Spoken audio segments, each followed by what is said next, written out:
British ഭരണകാലത്ത് അവരുടെ കാര്യങ്ങൾ നടത്താൻ വേണ്ടി അവർക്ക് കുറച്ച് ഉദ്യോഗസ്ഥന്മാരെ ആവശ്യമുണ്ടായിരുന്നു. അതിനുവേണ്ടി അവർ ഇൻട്രൊഡ്യൂസ് ചെയ്തതാണ് ഇന്ത്യയുടെ എഡ്യൂക്കേഷൻ സിസ്റ്റം. അല്ലാതെ അത് ഇന്ത്യയുടെ വളർച്ചയ്ക്ക് വേണ്ടി ആണെന്ന് നിങ്ങൾക്ക് ആർക്കെങ്കിലും തോന്നുന്നുണ്ടോ? അതായത് ബുക്കിലുള്ളത് എന്താണോ ഉള്ളത് അത് കാണാപ്പാഠം പഠിച്ച് ഒരു ഡൗട്ട് പോലും ചോദിക്കാതെ അതുപോലെ തന്നെ എഴുതേണ്ടി വരുന്ന ഒരു അവസ്ഥയാണുള്ളത്. നമുക്ക് പലർക്കും തന്നെ അനുഭവം ഉണ്ടാകും. ഡൗട്ട് ചോദിച്ചു കഴിഞ്ഞാൽ പലർക്കും ചീത്തയും കേട്ടിട്ടുണ്ടാകും.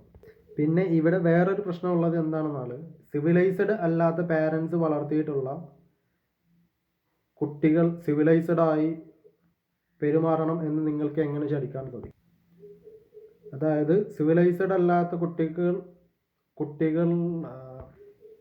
അതായത് സിവിലൈസ്ഡ് അല്ലാത്ത പാരൻസ് വളർത്തുന്ന കുട്ടികൾ സിവിലൈസ്ഡായി എങ്ങനെ വളരും?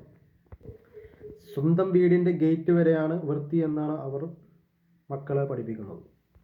വേറെ ഒന്ന് ഉള്ളത് എന്താണെന്നാൽ നോ പറയാനും അത് അംഗീകരിക്കാനും വീട്ടിൽ നിന്നും സ്കൂളിൽ നിന്നും നാം മക്കളെ പഠിപ്പിക്കേണ്ടതുണ്ട്.